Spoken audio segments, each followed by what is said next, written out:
selalu. Perkenalkan, saya Novita Asmisi Hombing, MPD, Guru Bahasa Indonesia SMA Negeri 3, Bangko Pusako, Kabupaten Rokan Hilir. Saya calon guru penggerak Angkatan 10 dari Kabupaten Rokan Hilir. Pada kesempatan kali ini, saya akan mempresentasikan aksi nyata modul 1.4 tentang budaya positif. Pada sesi yang pertama ini, saya akan menampilkan diseminasi hasil budaya positif di SMA Negeri 3 Bangko Pusako. Selamat menyaksikan. Warahmatullahi wabarakatuh. Waalaikumsalam warahmatullahi wabarakatuh. Yang kami hormati Wakil Kurikulum Ibu Eliani SPD, yang kami hormati Wakil Kepala Sekolah Bidang Humas Bapak Zulfadli MPD, yang kami hormati Ibu Novita Asmisi Hombing sebagai calon guru penggerak Angkatan 10, dan yang kami hormati Bapak Ibu guru sekalian yang hadir pada pagi hari ini. Syukur alhamdulillah kita sampaikan kehadiran Allah Subhanahu wa taala, yang mana kita masih diberikan kesehatan, kesempatan sehingga kita berkumpul pada pagi hari ini dalam acara diseminasi modul 1.4 pemahaman dan penerapan budaya positif. Salawat berangkaikan salam kita hadiahkan kepada junjungan Nabi kita, Nabi Muhammad Sallallahu Alaihi Wasallam. Semoga dengan memperbanyak salawatnya kita mendapatkan syafaatnya di kemudian kelak. Amin amin amin ya rabbal alamin. Langsung saja di sini saya bacakan tertib acara pembukaan diseminasi modul 1.4 pemahaman dan penerapan budaya positif oleh calon guru penggerak Angkatan 10 Ibu Novita Asmisi Hombing MPD. Acara yang pertama yaitu pembukaan yang sedang berlangsung. Selanjutnya acara yang kedua menyanyikan lagu Indonesia Raya. Kepada hadirin dipersilakan berdiri.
Hadirin dipersilakan duduk kembali.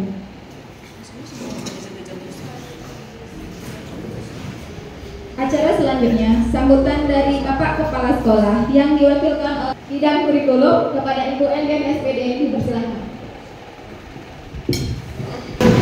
Bismillahirrahmanirrahim. Assalamualaikum warahmatullahi wabarakatuh. Waalaikumsalam warahmatullahi wabarakatuh.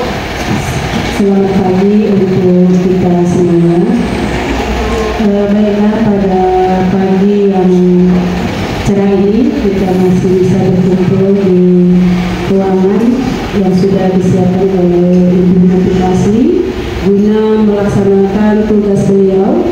yaitu tentang diseminasi budaya positif yang dilaksanakan di SMA Negeri 3 Bangko Pusaka.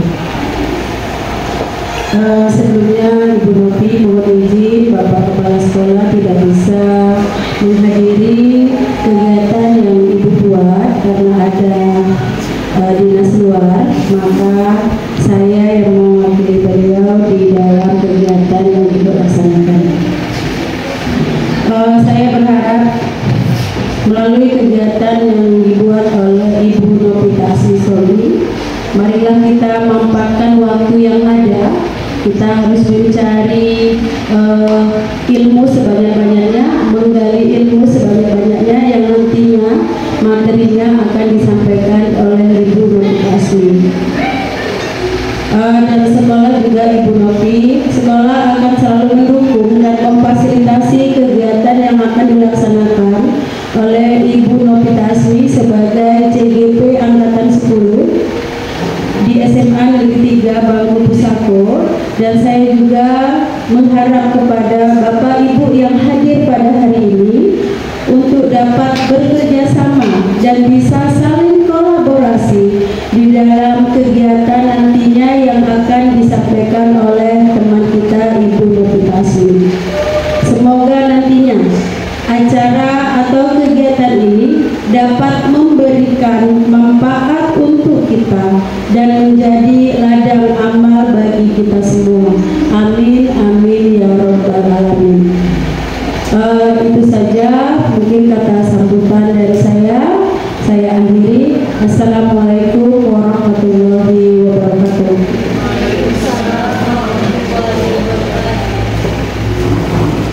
Acara selanjutnya yaitu doa yang akan dibawakan oleh Bapak Zulfadi MPD. Kepada Bapak dipersilakan.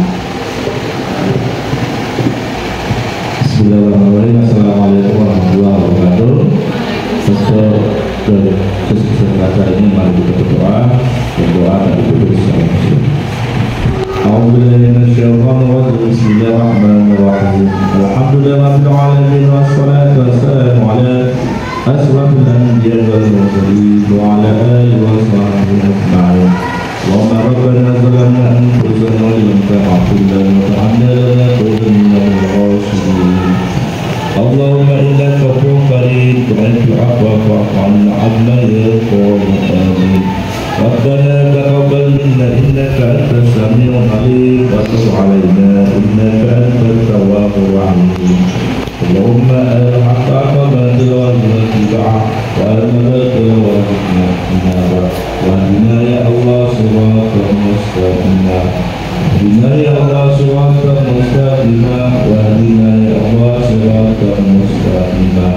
Rabbana atina fid dunya hasanah wa fil akhirati hasanah wa qina adzabannar. Alhamdulillahi rabbil alamin. Assalamualaikum warahmatullahi wabarakatuh. Terima kasih kepada Bapak Zulfadi MPD. Selanjutnya acara yang kita tunggu-tunggu yaitu pemaparan materi tentang diseminasi modul 1/4 pemahaman dan penerapan budaya positif oleh Ibu Novita Asmi Sihombing MPD. Kepada Ibu dipersilakan. Baik, terima kasih kepada moderator Ibu Cipriani. Baik. Terima kasih Ibu Eliani dan Ibu Bapak Zulfadi yang telah membantu dalam pembukaan acara diseminasi modul 1.4 pemahaman dan penerapan budaya positif. Nah, izinkan saya rekan-rekan sekalian untuk memaparkan materi yang sudah kami dapatkan di pendidikan guru penggerak. Sampai saat ini kami masuk ke modul 1.4 tentang budaya positif. Nah, di sini ya, Bapak Ibu sekalian, ini saya cantik ini Bapak Ibu. Jadi ada banyak hal yang positif ya yang saya dapatkan Bapak Ibu sekalian ya. Secara pribadi, kalau bisa dipikir-pikir saya itu orang yang paling tidak suka gaya, tapi melihat Bu Eli yang di CGP 9 ya. Banyak sekali fotonya yang di luar ekspektasi. Nah, ini adalah satu hal yang positif dan saya ketularan Bapak Ibu. Nah, Bapak Ibu sekalian, semoga juga nanti rekan-rekan bisa menyusul menjadi calon-calon guru penggerak seperti Bapak Zulfadli dan juga Bu Fitri Nauli yang sebentar lagi juga melaksanakan pendidikan. Semoga gak parkir ya Bapak Ibu ya. Semangat. Jadi di sini fasilitator saya itu Bapak Karnedi MPD dari Kabupaten Siak. Kemudian Ibu Desmaliza SPD pengajar praktik dari Pendekar Bahan. Beliau mengajar di SD Negeri 006 Pendekar Bahan, dan saya lagi dengan gaya saya di Bapak Ibu ya. Konsep utama modul budaya positif ini ada 7 item. Ya, yang pertama itu adalah perubahan paradigma belajar, kemudian disiplin positif, lalu yang ketiga kebutuhan dasar manusia, yang keempat motivasi perilaku manusia, dan yang kelima posisi kontrol restitusi, yang keenam keyakinan kelas, dan yang terakhir segitiga restitusi. Jadi ada 7 yang dipelajari di modul ini. Jadi dari modul 11, 12, 13, 14 ini memang lumayan. Kenapa Bapak Ibu sekalian? Karena inilah memang realita di lapangan yang selalu kita alami. Nah, yang pertama kita lihat ya, sebenarnya apa sih perubahan paradigma belajar itu? Jadi menurut filosofi Ki Hajar Dewantara dari modul 1.1 yang telah dipelajari, jadi pembelajaran dengan paradigma baru dirancang berdasarkan prinsip pembelajaran yang terdiferensiasi sehingga murid belajar sesuai dengan kebutuhannya. Jadi dia berpusat kepada murid. Jadi student center. Jadi bukan teacher center. Mungkin selama ini kita melaksanakannya supaya kita pada zona nyaman, anak juga aman, maka kita ke teacher center ya. Nah, jadi untuk apa? Dengan murid kita berikan sesuai dengan kebutuhannya untuk mewujudkan profil pelajar Pancasila. Memang kalau secara teori gampang ngomongnya, tapi pada saat praktek inilah yang menjadi PR saya dan Bapak Ibu sekalian. Ya. Nah, saya pikir profil pelajar Pancasila sudah bukan barang baru dan tidak asing ya. Bolak-balik kita mendengar apa itu sampai berapa item, dimulai dari beriman bertakwa kepada Tuhan Yang Maha Esa dan berakhlak mulia, berkebinekaan global, mandiri, bernalar kritis, kreatif, bergotong royong. Nah, inilah dia yang diharapkan dari filosofi Ki Hajar Dewantara. Jadi ini paradigma perubahan baru dalam konteks pembelajaran. Nah, di sini Bapak Ibu ada pertanyaan pemantik yang muncul yang untuk kita boleh koreksi bersama. Apakah pernyataan ini kita semua setuju? Yang pertama, apa hukuman dapat mendisiplinkan anak? Yang kedua, pemberian hukuman dengan hal positif seperti membaca atau membersihkan halaman sekolah, hal tersebut dapat meningkatkan kedisiplinan anak. Kemudian yang ketiga, memberikan penghargaan dapat memotivasi belajar anak. Kepada rekan-rekan sekalian, bolehkah saya meminta pendapatnya? Siapa Bapak Ibu yang mau memberi pendapatnya? Silakan Pak Zul.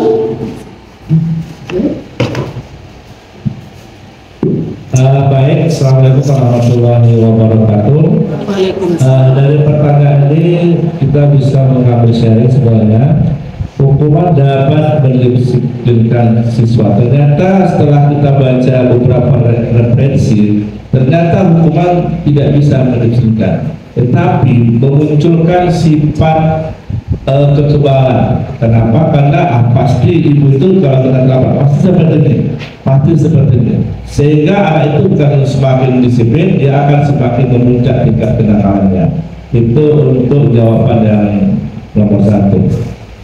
Untuk jawaban yang nomor 2, pemberian hukuman yang hal positif ini sebenarnya adalah pembentukan kebiasaan. Karena bagaimanapun sebenarnya kita bukan ingin menghukum mereka, tapi sebenarnya kita ingin membiasakan mereka agar tidak melakukan hukuman. Itu sebenarnya yang ingin diterapkan. Tapi di awal-awal itu terasa hukuman, tapi kalau itu sering terjadi maka mereka secara otomatis akan memiliki tanggung jawab. Yang ketiga, memberikan penghargaan dapat memotivasi belajar anak. Nah, penghargaan itu kan tidak hanya dalam bentuk fisik, tetapi juga bisa dalam bentuk verbal, contohnya kamu anak yang baik, segala macam. Jadi tidak semua penghargaan itu dalam bentuk materi, tetapi dalam bentuk verbalisme juga merupakan suatu penghargaan. Saya rasa itu aja, terima kasih. Ya. Aplaus untuk Bapak Zulpan, luar biasa pendapatnya ya.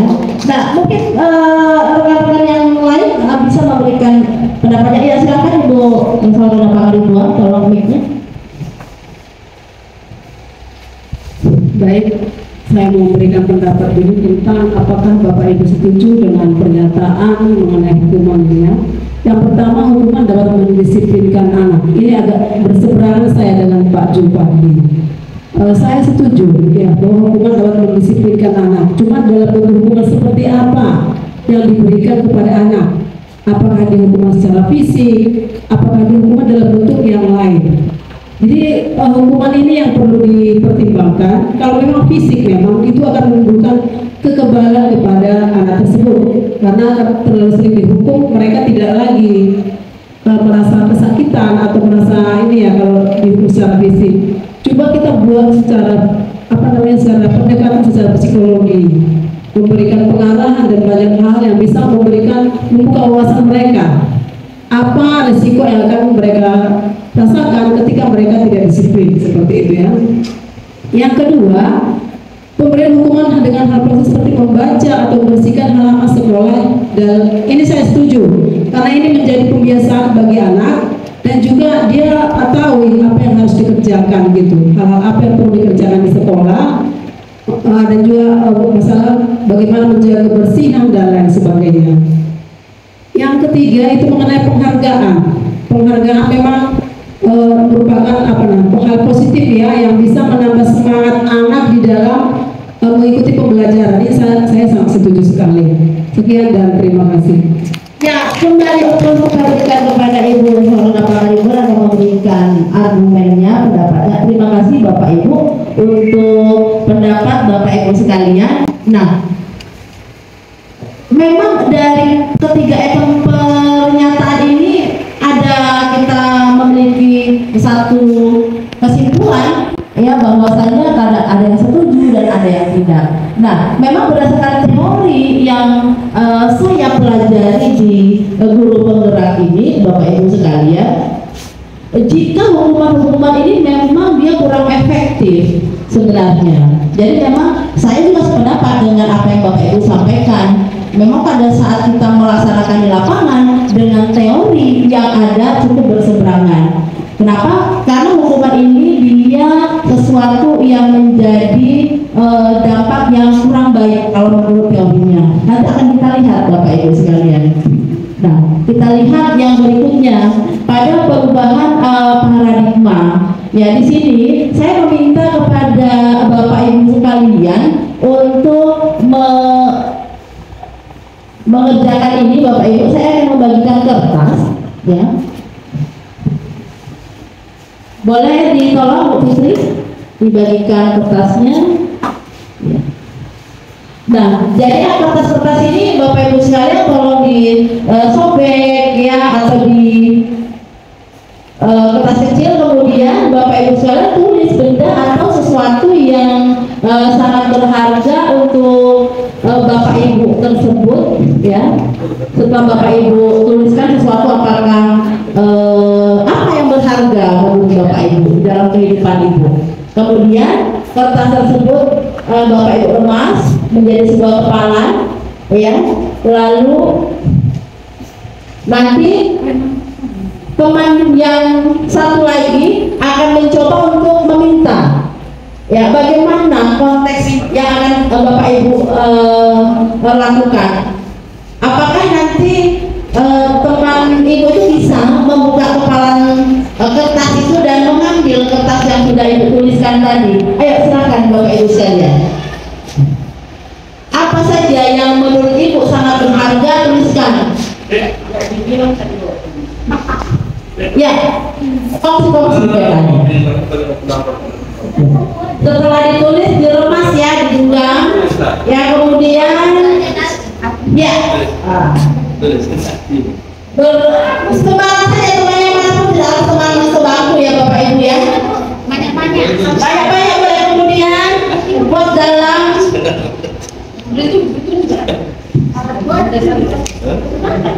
Ya, coba kalau sudah.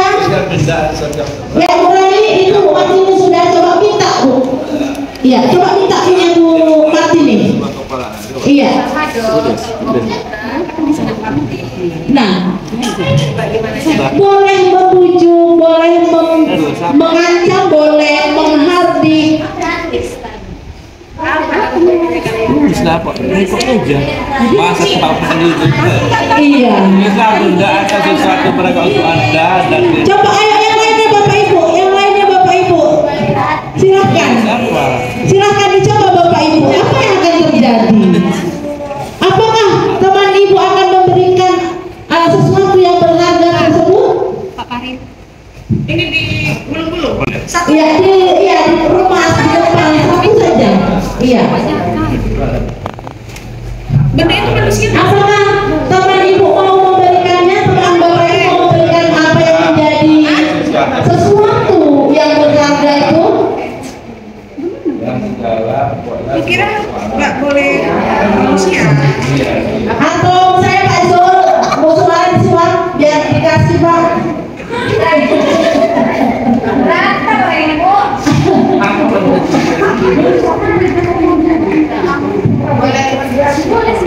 Baik. Nah kalau sudah Bapak Ibu, coba silakan wanita. Tulis wanita. Mas. Wah sudah kepala. Dua ada ini kan di belakang. Sini kita Ya, bujuk apakah luar biasa ya. Baik aplaus Bapak Ibu kita bersama. Nah, jadi dalam perubahan paradigma tadi Bapak Ibu, ya, baik. Kita lanjutkan Bapak Ibu. Apa yang terjadi? Apakah semuanya dengan serta-merta menyerahkan sesuatu yang berharga yang Bapak Ibu miliki? Tidak.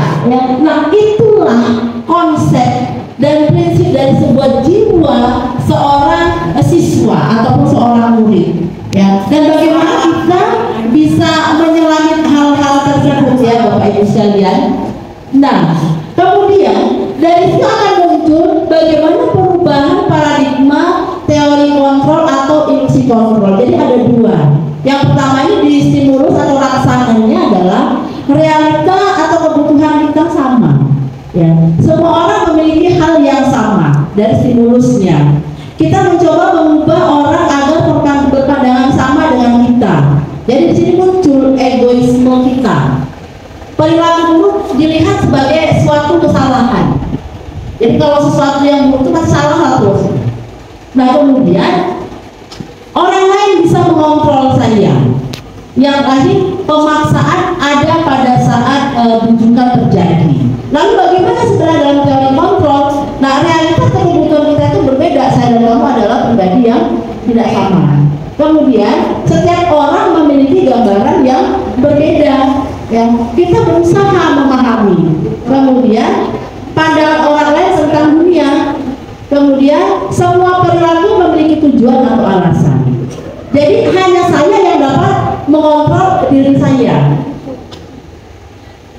Jadi kita punya jati diri. Kemudian Anda bisa mengontrol orang lain. Nah, adanya kolaborasi menciptakan pilihan-pilihan baru.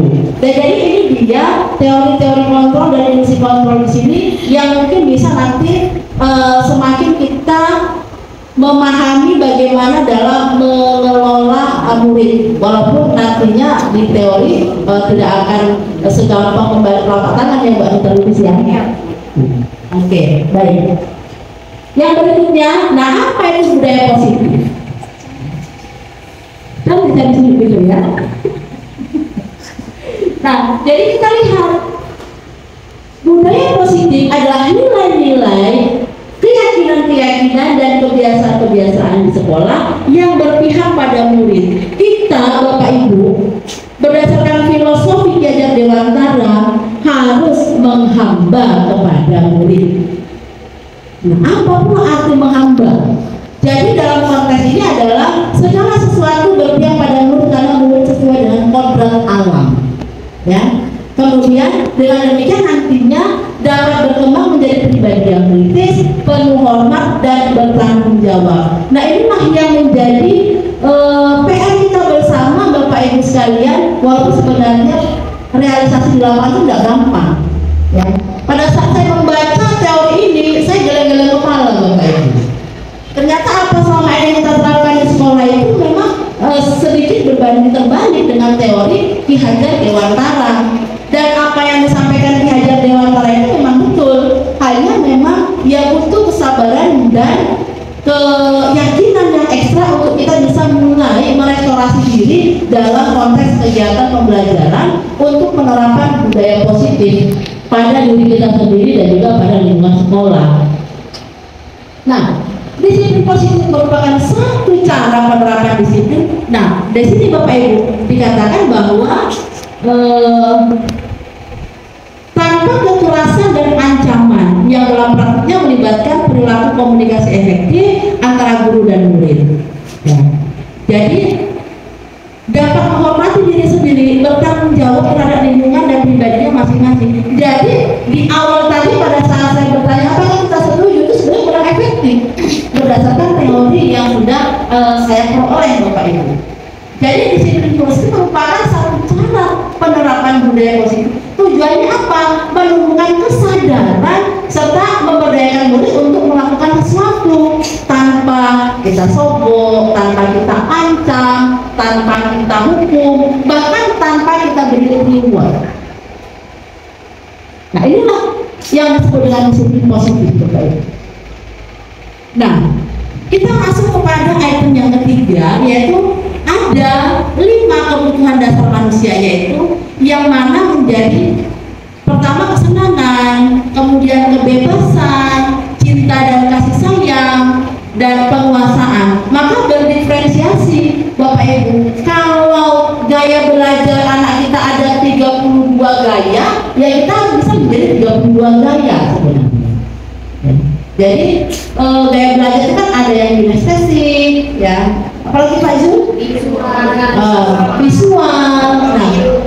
Nah, audio visual. Jadi kita harus bisa. Jadi kita nggak bisa seragam. Semuanya harus kinestetik, ya. Kenapa? Begitu si Alo kebutuhan dasarnya adalah sebuah kesenangan. Sementara katakan misalnya si Adam kebutuhannya adalah bebas. Dengan teori yang sama, misalnya biar di bahasa Inggris misalnya tentang naratif teks, ya, cara untuk dia bisa menyelesaikan itu tentu tidak semua siswa sama. Inilah yang menjadi maksud dari 5 kebutuhan dasar manusia itu, yang memang kalau kita mengaplikasikan ke dalam pendidikan, bagaimana kita bisa melihat jiwa siswa kita dengan kebutuhan yang dia inginkan, yang dia maui. Nah, misalnya, ya, dari yang nomor 4, motivasi perilaku manusia, yaitu dorongan yang timbul pada diri seseorang secara sadar atau tidak sadar untuk melakukan satu tindakan dengan tujuan tertentu. Ya, yang pertama, ya, menghindari ketidaknyamanan hukuman. Murid melakukan disiplin diri karena takut hukum. Nah, ini merupakan motivasi yang bukan masuk dari dalam dirinya sendiri, maka disebut dengan motivasi ekstrinsik. Yang kedua, mendapatkan imbalan seperti yang tadi, ya, atau penghargaan dari orang lain. Murid akan melakukan disiplin diri karena dia ingin mendapatkan imbalan. Ini juga masih motivasi ekstrinsik. Menghargai nilai-nilai kebajikan. Nah, murid melakukan disiplin diri karena sadar akan nilai kebajikan diri. Nah, inilah yang muncul dalam dirinya sendiri yang merupakan nilai kebajikan intrinsik. Nah, kita lanjutkan Bapak Ibu, yang berikutnya adalah konsep disiplin itu seperti apa dalam konteks pendekatan restitusi, ya. sebuah cara untuk menanamkan disiplin positif pada murid, yaitu restitusi sebuah proses menciptakan kondisi bagi murid untuk memperbaiki kesalahan sehingga mereka bisa kembali kepada kelompok mereka dengan karakter yang lebih kuat, jadi pembentukan jati diri. Kemudian ciri-cirinya apa? Bukan menebus kesalahan, namun belajar dari kesalahan. Kemudian memperbaiki hubungan, ya, adanya sebuah tawaran bukan paksaan. Kemudian menuntun untuk melihat ke dalam diri, lalu fokus pada pembentukan karakter. Ya, inilah dia sampai kepada item 4 dari teori disiplin budaya positif ya. Sampai di sini semangat ya Bapak Ibu ya. Ya, semangat. Baiklah, kita lanjut Bapak Ibu. Nah, kita masuk kepada bagian yang kelima. Ini ada posisi kontrol sebagai guru ya. Posisi kita tuh ada 5. Yang pertama penghukum. Nah, silahkan Bapak Ibu masuk kepada diri kita sendiri. Nanti kita pada bagian yang mana ini? Kita sering di mana?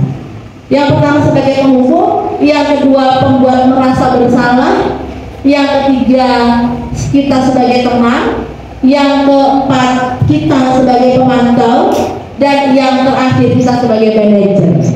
Nah, kita lihat di sini Bapak Ibu sekalian.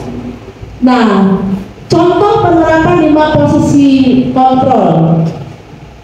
Misalnya sebagai penghukum, ya. Patuhi aturan sekolah lalu berdiri di lapangan. Misalnya, ini yang sering kita perhatikan Bapak Ibu ya. Misalnya anak terlambat, ya. Tanpa apa-apa langsung kita katakan, kenapa kamu terlambat? Atau, kok kamu pakai sepatu coklat bukan sepatu hitam? Simpan ke kantor, penghukum Bapak Ibu. Ya. Kemudian yang berikutnya yaitu adalah pembuat merasa bersalah. Ya. Berapa kali Bapak atau Ibu guru harus memberitahu kamu? Ya, kita sering mengatakan seperti itu. Kan udah sering, ya Bu Yati ya. Kan udah sering ya Ibu ngomong. Kemudian kecewa kali lah Ibu sama kamu. Pokoknya gitu kamu. Jadi anak merasa bersalah ya, kalau merasa bersalah ya anaknya Ibu ya.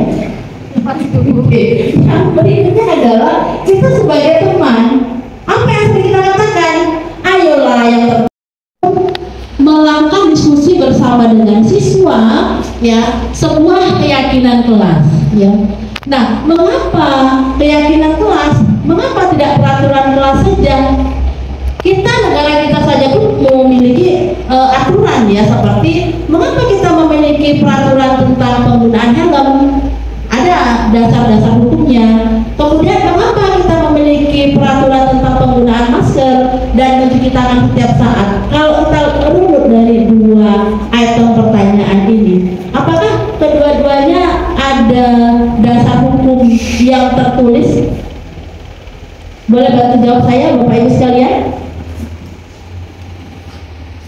Peraturan tentang penggunaan helm pada saat mengendarai kendaraan roda 2. Ya, silakan Pak Zul. Baik, ada perbedaan peraturan dan keyakinan. Kalau peraturan itu dia bersifat tentatif, artinya bisa diubah, bisa dibuat satu peraturan.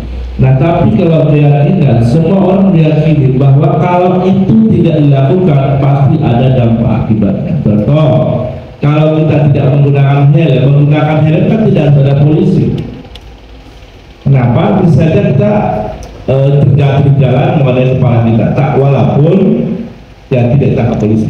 Itu keyakinan yang harus dimiliki oleh setiap pengendara roda motor.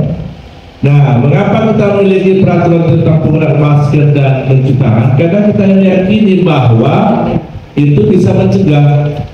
Walaupun tidak ada peraturan yang dibuat, tetapi kita bisa meyakini bahwa menggunakan masker itu dan mencuci tangan mengamankan kita dari berbagai macam penyakit. Saya rasa itu. Terima kasih. Baik, aplaus kembali Bapak Ibu sekalian untuk Kak Zul. Ada Bapak Ibu yang lain memberikan tanggapan? Yang lain? Silakan, Bu Wanita. Silakan berikan tanggapan Ibu. Dengan 2 item pertanyaan ini. Iya baik, Alhamdulillah terlebih dahulu ingin memberikan masalah keyakinan dengan peraturan ya. Kalau peraturan ini biasanya seperti memaksa kita untuk melakukan itu. Kalau keyakinan berarti kita lakukan itu dengan tulus ya, dengan niat kita, dengan niat baik kita gitu, bukan dengan paksaan. Itu saja mungkin menurut saya mengenai keyakinan dan peraturan tadi. Masalah helm ya, kalau memang peraturan tidak menggunakan helm, wajib melakukan helm itu menjadi peraturan. Berarti kadang-kadang anak banyak juga yang tidak melakukan itu. Tapi kalau dia yakin bahwa dengan dia pakai helm dia selamat di perjalanan, menghindari hal yang tidak diinginkan, mereka akan melakukannya. Sekian dan terima kasih. Ya aplaus kembali untuk Ibu Fahmi. Terima kasih untuk ucapannya. Ada lagi rekan-rekan karya Bu Fitri? Silakan. Iya. Silakan. Terima kasih atas kesempatan yang diberikan. Mungkin saya kurang atau menambahi saja dengan pendapat aja dengan bersaminan. Menurut saya keyakinan itu bisa merupakan tindak lanjut atau penanaman penanaman hati kita dari peraturan kelas.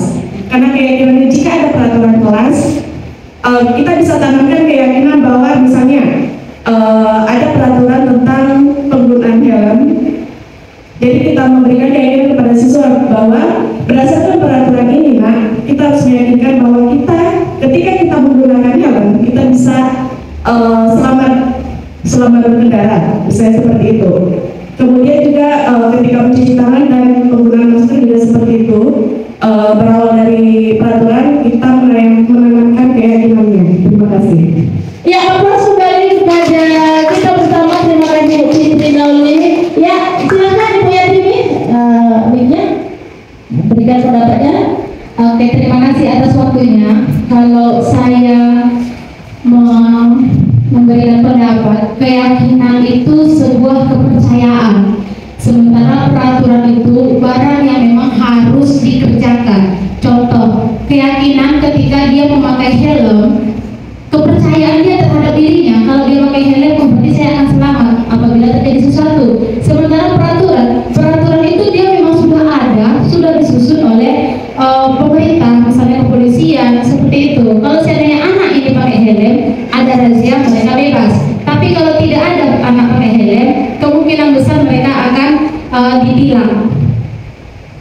Yang intinya, kalau keyakinan itu bahwasanya anak memang yakin dia akan selamat apabila menggunakan helm jika terjadi sebuah insiden. Kalau peraturan memang sudah ada, sudah tertulis seperti itu. Terima kasih. Baik, aplaus kembali Bapak Ibu, luar biasa ya pernyataan pendapat yang akan diberikan.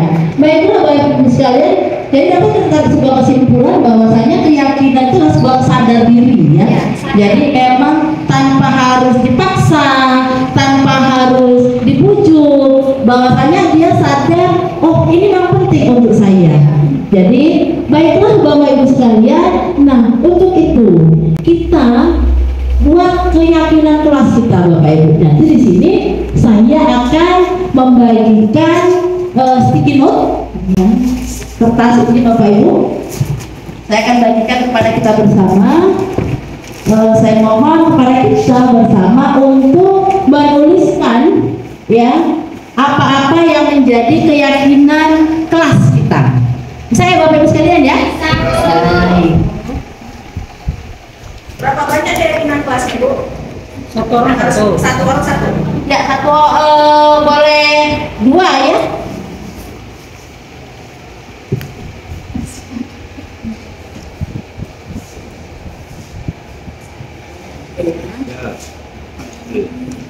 Silakan ditulis.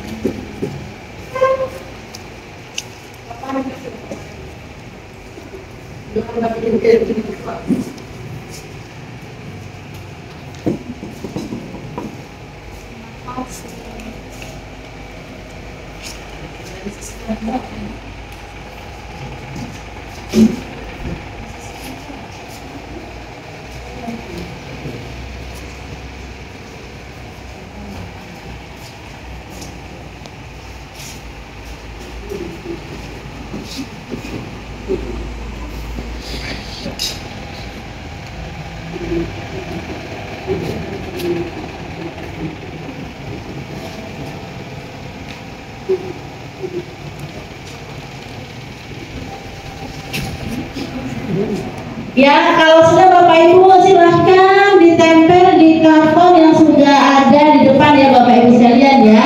Apa yang menjadi ya Beli, kan Beli. Silahkan ditempel.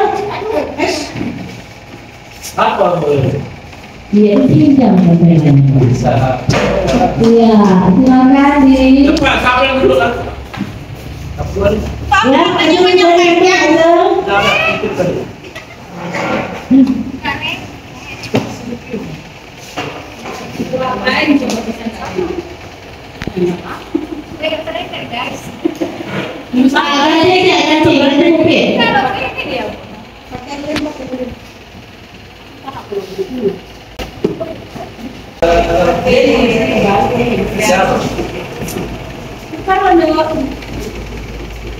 Ini masih banyak apa ini?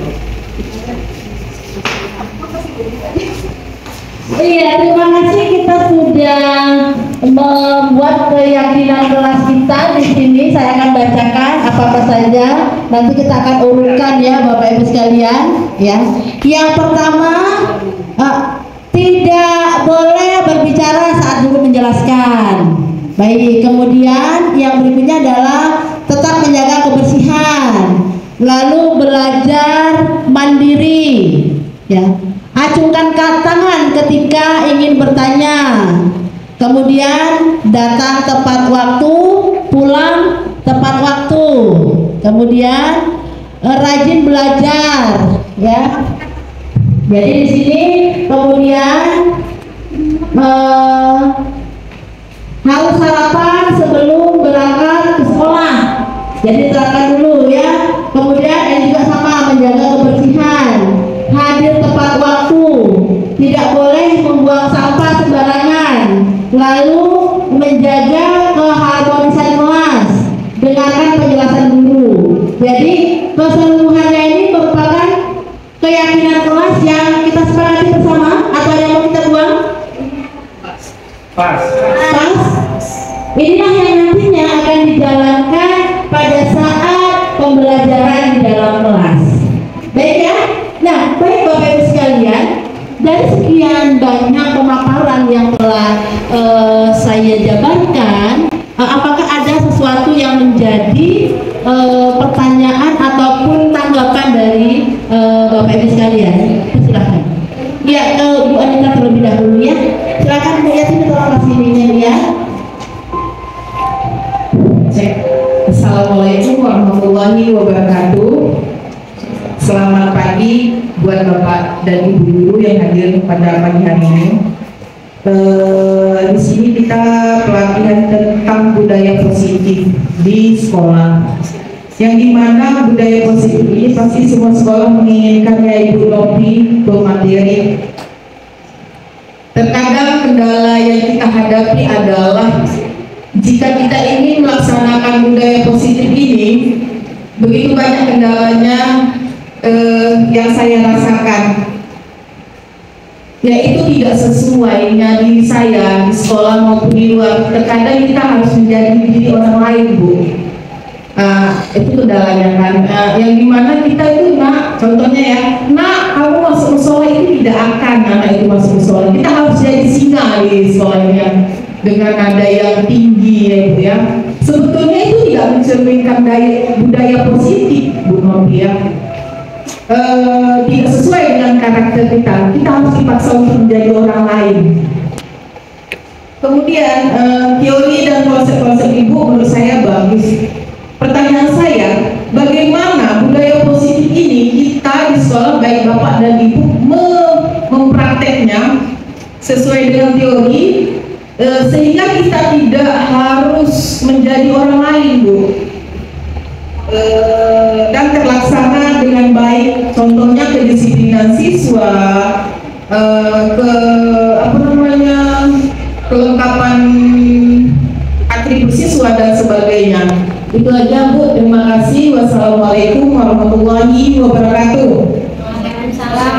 Iya, lanjut kepada Ibu yang ini. Silakan.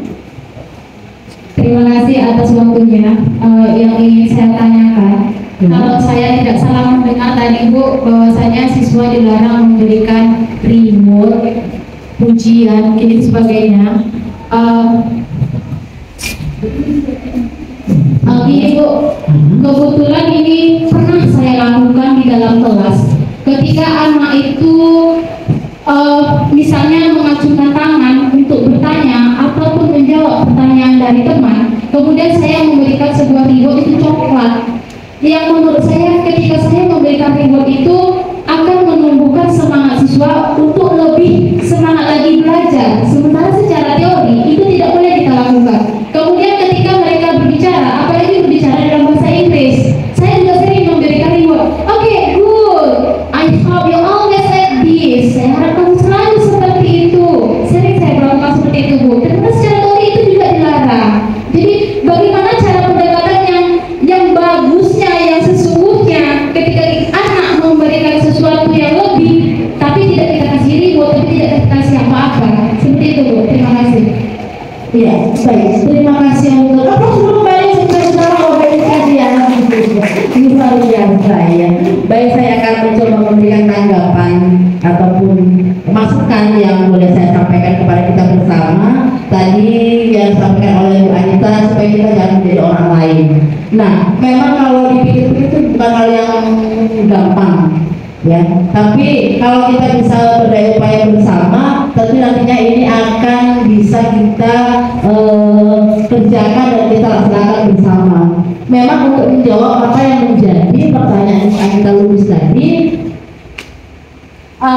di teori yang terakhir yaitu masuk kepada di pembentukan keyakinan kelas tadi Bapak Ibu ya sudah kita laksanakan. Nah, ini dia keyakinan kelas yang sudah saya lakukan di sekolah di kelas 11 IPA 2 ya Bapak Ibu sekalian. Nah ini dia penerapan segitiga restitusi ya. Jadi memang di sini yang pertama dari segitiga restitusi ini adalah kita melakukan apa? Validasi tindakan yang salah atau tindakan yang pertama dia menstabilkan identitas dulu. Kita cari dulu akar masalahnya apa. Kemudian yang berikutnya validasi tindakan ya. Lalu yang berikutnya adalah menanyakan keyakinan. Jadi menstabilkan identitas, ada cara yang lebih efektif untuk mendapatkan apa yang kamu butuhkan ya. Kemudian kamu tentu mempunyai alasan mengapa melakukan itu. Nah, lalu keyakinan kelas apa yang kita sepakati ya. Kamu ingin menjadi orang yang seperti apa? Kembali memang jika kita langsung di lapangan Bu Anita, ya untuk penerapan segitiga restitusi itu tidak segampang kita bicara ya. Tapi mudah-mudahan ya ini menjadi di awal saya katakan yang menjadi PR kita bersama untuk bisa kita menerapkan dan kita bisa nantinya secara bersama-sama bergandengan tangan apa bagaimana caranya sehingga dengan perlahan kegiatan-kegiatan atau hukuman-hukuman yang selama ini selalu kita berikan bisa semakin diminimalis seperti itu Bu Anita. Jadi itu yang bisa saya sampaikan untuk memberikan masukannya Bu Anita ya. Baik. Nah kemudian apa yang menjadi pertanyaan dari dia ini tadi ya, apakah itu tidak bagus? Sebenarnya bukan tidak bagus, bukan tidak boleh, hanya pemberian reward itu adalah sesuatu dalam konteks jangka pendek ya. Kenapa? Biasanya kalau nggak dikasih coklat lagi udah nggak mau jawab lagi dia. Biasanya kalau nggak dipuji lagi ya udah nggak mau jawab lagi dia. Jadi bukan sesuatu keberlangsungan sehingga itu menjadi sebuah tagihan. Nah, jadi sesuatu yang bukan dikatakan tidak baik tapi memang kurang efektif kalau itu memang dari dasar yang boleh saya dapatkan dari teori yang telah saya pelajari. Nah, seperti itu. Nah, untuk kedepannya bagaimana kita memang bisa menjadi jadi kita penerapan dalam konteks apabila pemberian untuk sesuatu pemasangan siswa kita bisa menerapkan posisi segitiga restitusi ini. Jadi kita stabilkan identitas apa menjadi akar permasalahannya, kemudian bagaimana kita membuat validasi tindakan itu, tindakan-tindakan yang salah tersebut, kemudian kita tanyakan keyakinan kelas tadi tentu dengan memposisikan diri bukan sebagai penghukum, bukan sebagai pemantau, tetapi kita sebagai seorang manajer.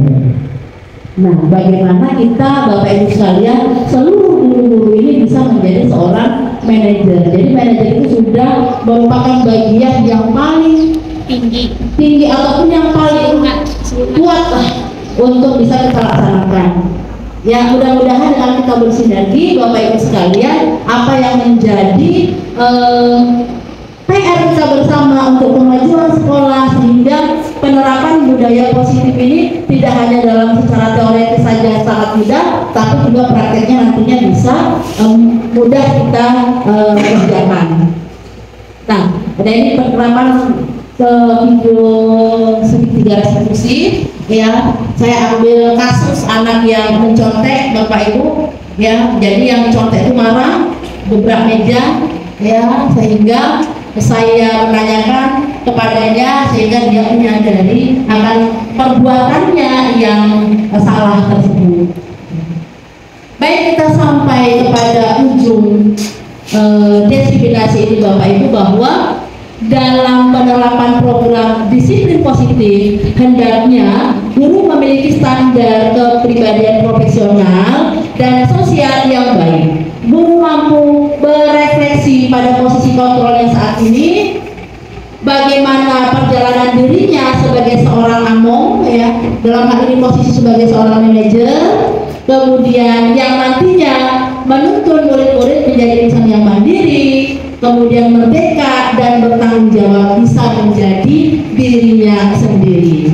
Jadi itulah Bapak Ibu rangkaian materi tentang desiminasi. Saya mengucapkan terima kasih kepada Bapak Ibu sekalian. Semoga apa yang saya sampaikan bermanfaat untuk kita semua tentang bagaimana budaya positif bisa kita laksanakan dan bisa kita jalankan secara kontinu di sekolah kita bersama. Terima kasih Bapak Ibu sekalian.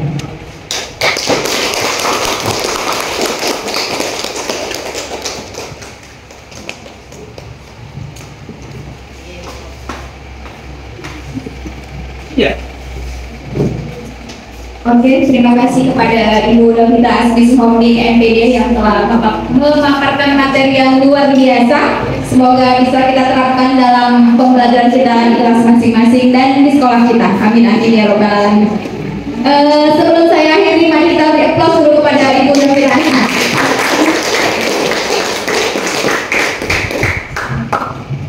Mungkin untuk acara desiminasi budaya positif telah selesai hari ini. Terima kasih dan mohon maaf bila ada ucapan yang salah maupun sikap yang kurang berkenan. Dan saya akhiri, wassalamualaikum warahmatullahi wabarakatuh.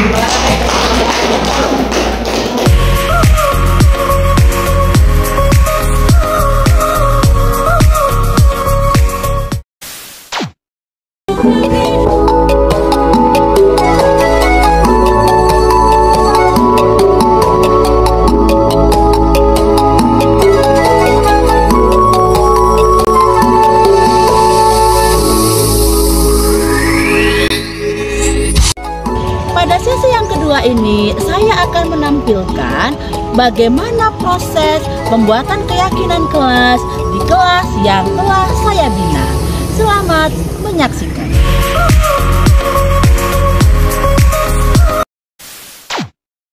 Anak-anak sekalian, ya, hadir semua anak ibu. Baik, nah anak-anak sekalian, sebelum kita masuk kepada pembelajaran kita bahasa Indonesia, ada baiknya kita membuat sebuah kesepakatan kelas, yaitu keyakinan kelas terlebih dahulu ya. Tahu ya apa itu keyakinan kelas ya? Tahu. Ya, siapa yang tahu apa itu keyakinan kelas? Ayo acungkan tangannya nak. Saya ya, apa itu yo? Yaitu peraturan yang sudah disepakati semua kelas dan wajib dilakukan. Baik, ada lagi? Yang bisa memberikan pendapatnya apa itu keyakinan kelas? Ya itu ya, silakan Miss. Kesepakatan yang disepakati oleh secara bersama-sama. Baik, jadi kesepakatan kelas atau keyakinan kelas disepakati oleh seluruh warga kelas ya. Nah, baiklah anak ibu sekalian, untuk itu kita akan membuat keyakinan kelas kita bersama-sama. Maka di sini ibu akan membagikan kertas sticky note ya. Silahkan nanti anak ibu sekalian tuliskan apa-apa saja yang menjadi keyakinan kelas. Misalnya apa itu keyakinan kelas? Salah satunya seperti apa lagi? Jangan mencontek dan sebagainya ya. Iya, benar sekali. Baiklah, ibu akan bagikan ini, silakan ditulis ya apa yang akan menjadi keyakinan kelas kalian. Silakan dikeluarkan penanya.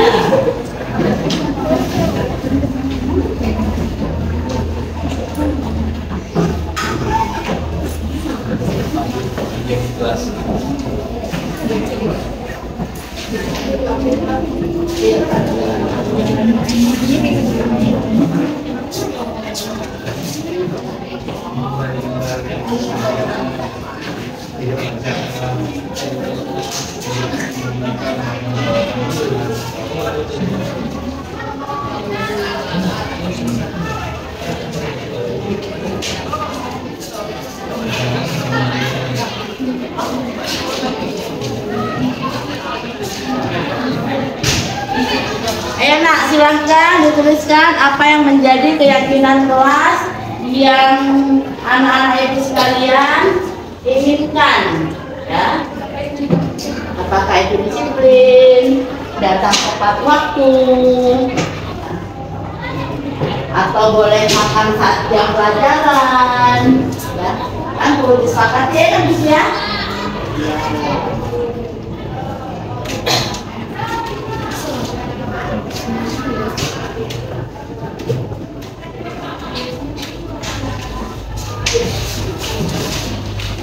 Ya sudah. Yuk, bagi yang sudah silahkan datang kemari. Yuk, tempelkan kemari. Datanglah. Ya, datang tempelkan kemari.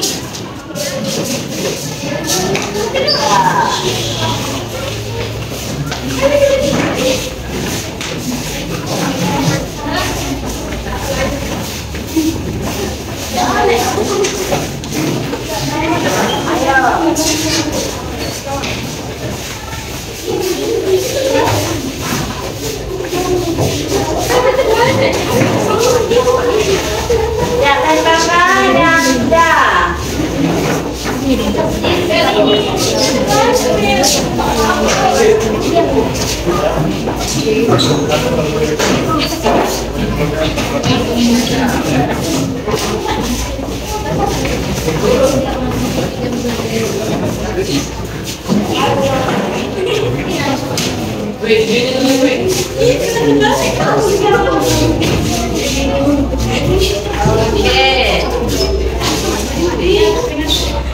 Baiklah. Ya, sudah. Nah, baiklah. Kesepakatan kelas kita yang sudah lagi sekalian tuliskan di kertas sticky note sudah ada semua di sini ya. Nah, jadi cukup beragam. Kita lihat dulu. Ini yang pertama, tidak boleh membunyikan. Tidak boleh mengambil ya barang milik orang lain. Kemudian tidak tidur saat jam pelajaran. Ya, ada berapa orang yang membuat tidak boleh tidur saat jam pelajaran? Ada satu orang? Baiklah, kita akan memilah ya. Kita akan memilah apa-apa saja ya yang sudah menjadi kesepakatan kelas kita. Jadi ini tidak boleh menyembunyikan barang milik orang lain. Kemudian kita lihat tidak tidur saat jam pelajaran. Oh, ternyata kesepakatan kelas kita cukup banyak ya. Kemudian di sini ada datang tepat waktu. Nah, kita pilih dulu ya. Apakah ada yang sama? Kemudian tidak makan saat jam pelajaran berlangsung. Kemudian menjaga kebersihan. Belum ada yang sama ya. Baik, kemudian ini ada menjaga kebersihan, berarti sudah ada 2 orang yang memilih. Kemudian tidak membuang sampah sembarangan. Oke. Kemudian tidak mencuri barang ya. Nah, kemudian ada lagi jangan sering keluar masuk. Nggak muat kita letak di bawah sini ya. Jadi sudah ada berapa yang kesepakatan kelas kita ini? 7. Baik, di sini saat piket semuanya tidak hanya 1 atau 2 orang saja. Berarti ini sudah beda lagi ya. Berarti sudah berapa ini? 8. Nah, kemudian ini disiplin ya. Datang tepat waktu berarti disiplin ya. Kita samakan. Tidak mencontek. Ada kan tidak mencontek? Berarti yang terbaru lagi di sini ya. Baik. Kemudian di sini menjaga kebersihan kelas. Ya. Nah, kemudian di sini ada juga lagi menjaga kebersihan kelas. Kemudian melakukan tugas piket. Ya. Kemudian tadi makan ada tidak? Ada. Makan, tidak boleh makan saat jam pelajaran. Kemudian kita lihat lagi membuang sampah, jangan membuang sampah sembarangan. Oke. Kemudian tidak keluar masuk, ada tadi? Ada Bu. Yang mana yang tidak keluar masuk tadi ini? Oke. Kemudian tidak tidur di dalam kelas, ya. Kemudian hormati guru. Ada? Berarti yang terbaru ya. Kemudian sportif. Mana ini lagunya? Sportif? Dari berapa ayat yang ada atau kita bikin yang terbaru di sini? Sportif berdisiplin ya. Oke. Kemudian tidak cabut. Disiplin ya. Kemudian menjaga kebersihan. Ya, 3 yang terakhir, tidak ke kantin. Disiplin ya. Kemudian datang tepat waktu. Disiplin. Ya, disiplin juga ya.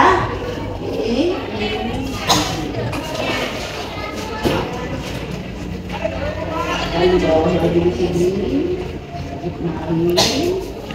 Satu lagi, tidak mengambil barang milik orang lain.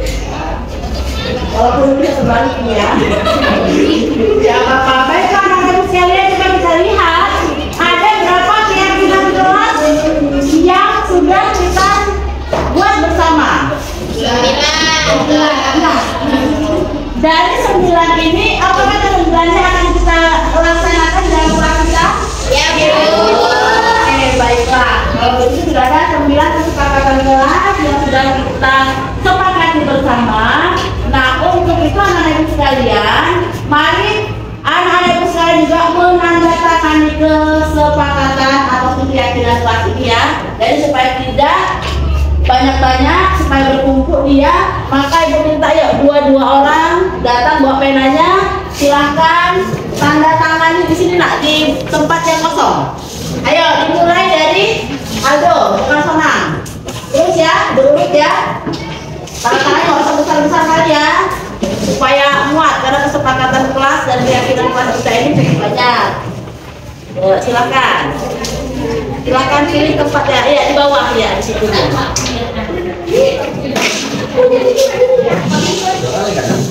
Ya, silakan. Ya, nggak apa-apa. Katakan ini. Oke. Ya lanjut. Langsung ya.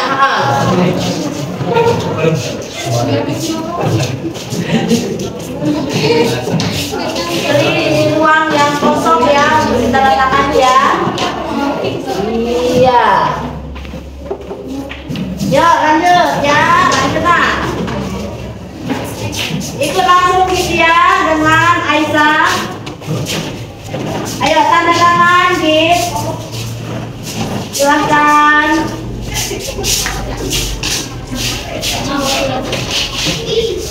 Ya, lanjut berikutnya dengan cepat kita supaya kita bisa lanjutkan pembelajaran kita ya. Ya. Silahkan. Ya, lanjut nak. Tanda tangani. Boleh di sebelahnya lagi ya, di tempat yang kosong. Ya, tanda tangani. Ayo lanjut.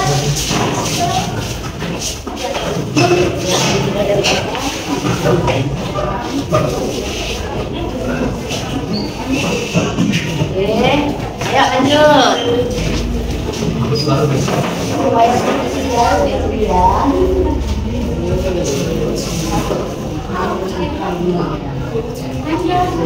Ya, lanjut Kak.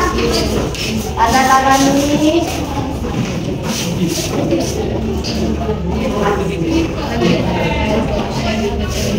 Ya, terus. Tanda tangani. Ya,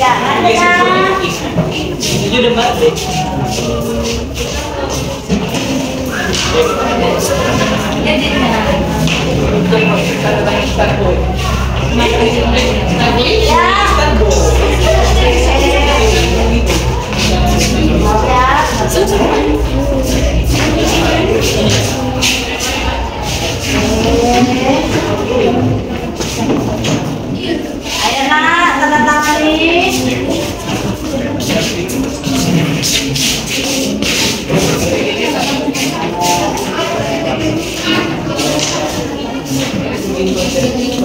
Ayo Amdi dengan apa?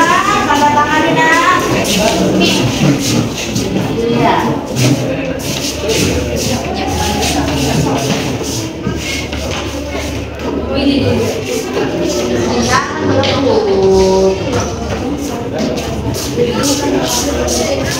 Ya, baiklah anak-anak ibu sekalian. Jadi keyakinan kelas yang telah kita sepakati telah selesai kita buat. Maka kedepannya apa yang sudah kita sepakati yang menjadi keyakinan kelas kita bisa dijalankan bersama. Nah, nanti ini ditempel di kelas ya. Baiklah, terima kasih anak-anak ibu. Kita lanjutkan kepada pembelajaran kita selanjutnya.